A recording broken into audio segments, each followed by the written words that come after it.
Can the legendary Devil Hunter from the Devil May Cry franchise, Dante, defeat some powerful SCPs? Well, in this video, I will examine Dante and some powerful SCPs to see what would happen in a hypothetical confrontation.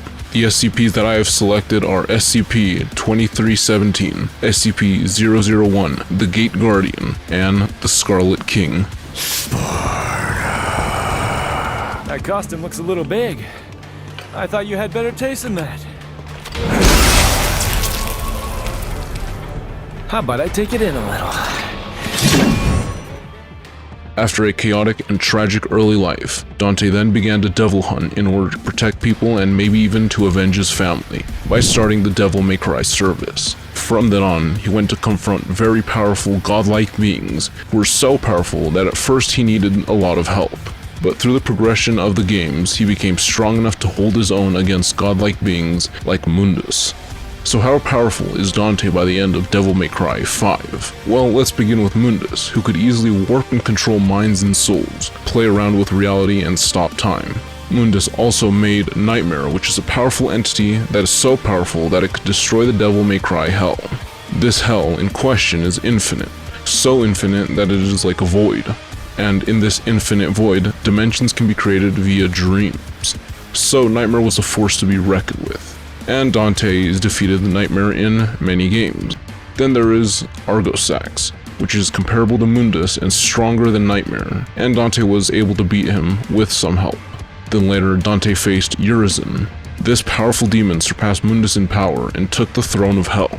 Dante struggled with him at first, but after stabbing himself with his sword, the Rebellion, and gaining the power of the Rebellion along with another comparable sword, the Sword of Sparta, he got his newest transformation, which is Sin Devil Trigger. Now these swords are not just any swords, they hold the power of his father Sparta. But coming back to the Sin Devil Trigger, it further enhances Dante to monumental levels. So much so that any of his previous foes would be pathetic compared to what he is able to do in this really cool devil form. But any good hunter, especially a legendary devil hunter, needs his fair share of weapons. And Dante has several. I mean, like, a lot. To get through most of his weapons would take too long, but they can all damage multiversal level gods and can do things like manipulate elements, souls, minds, and many other things as well.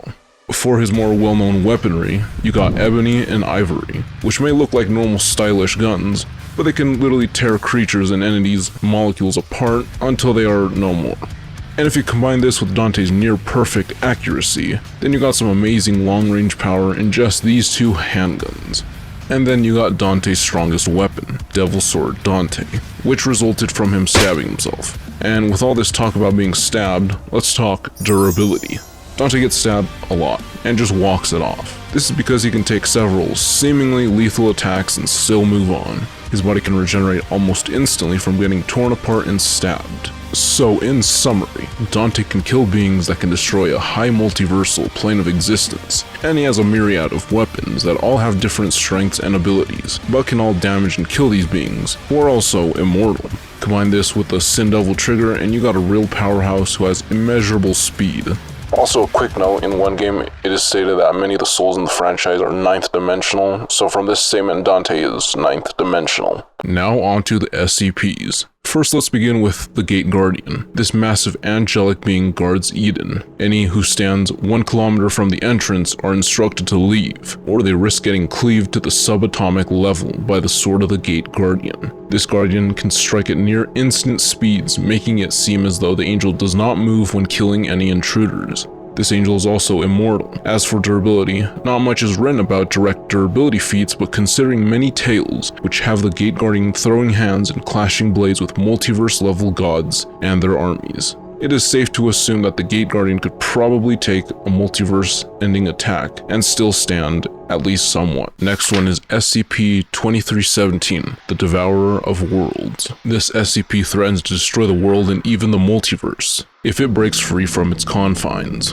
These confines were made from the bones of slightly less powerful beings and put together by special magicians. Each chain that breaks causes mass destruction, and with each successive chain break being substantially worse than the last. When this SCP inevitably breaks free, its mere presence causes fear. Not much is revealed about how potentially dangerous this creature is when free, but if we consider some tales which put the Devourer against the Gate Guardian and other powerful SCPs, we can see that this SCP has power comparable to the Old Gods, and may even be one of the Old Gods. Now for the big bad of the SCP universe, the Scarlet King. This old god has a couple iterations, each of which are stronger than the last. Its weakest one is that of just being an elder god.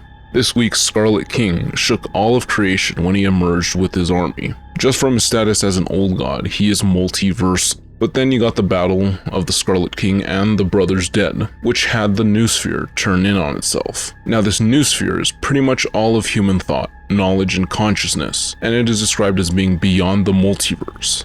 And one of his leviathans present in his colossal army, all of which who exist in there are a lot weaker than him, was able to damage the roots of the Tree of Knowledge, which is an outer-versal tree. And then you got the SCP-001 Proposal Scarlet King, which has the Scarlet King be a concept that gains power through mimetic means.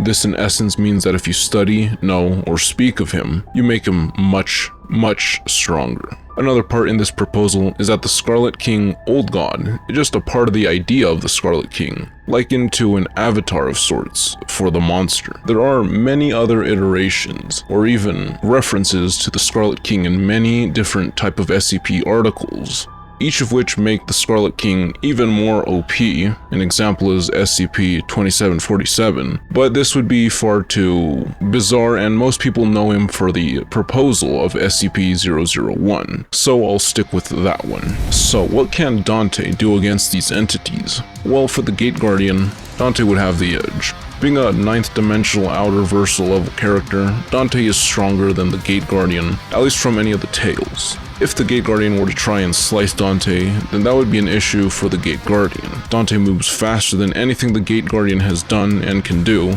because Dante has immeasurable speed, and the Gate Guardian is stated to move instantly, or in some tales in Planck time, which is still fast, but it's still speed, while Dante doesn't really go by his speed.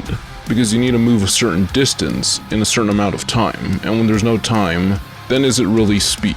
And defeating the Gate Guardian shouldn't be no problem, considering Dante has killed or at least sealed immortal beings before he got the Sin Devil trigger. Then there's the Devourer of Worlds, which would not fare too much better. Being similar to or even stronger than the Gate Guardian, that would allow the Devourer to last a little bit longer. But in the same way that Dante could outspeed and outmatch the Angel, he would do the same for SCP-2317, if we go by the tales. But the Scarlet King is where it becomes interesting. Just from his avatar, in SCP-001 Proposal, Scarlet King would be outer-versal, with the ability to be further powered by mimetic means. In this scenario, Sin Devil Trigger Dante and the Scarlet King are comparable. But if we factor that the Scarlet King grows stronger through mimetic means and is mimetically invincible, then Dante will have some trouble. Dante might be able to destroy the physical avatar of the Scarlet King at first, but without any proper way to kill or seal a mimetic being, the Scarlet King would eventually be too much. And this is one of the weaker iterations. If we take any stronger iteration, then...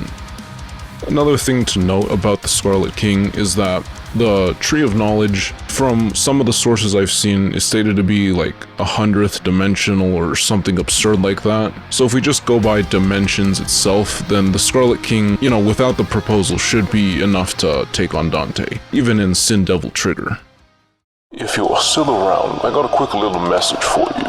I'd like to kindly ask if you could subscribe to the channel with all notifications, and if you'd be so kind as to please subscribe to my second channel, so we can get it to 1,000 subscribers. I hear the content there is quite exquisite, and will be gaming and internet-related videos that are a bit more edgy as seen with my older works. And please make sure to drop a like and comment down below on your way out. See you on the next one.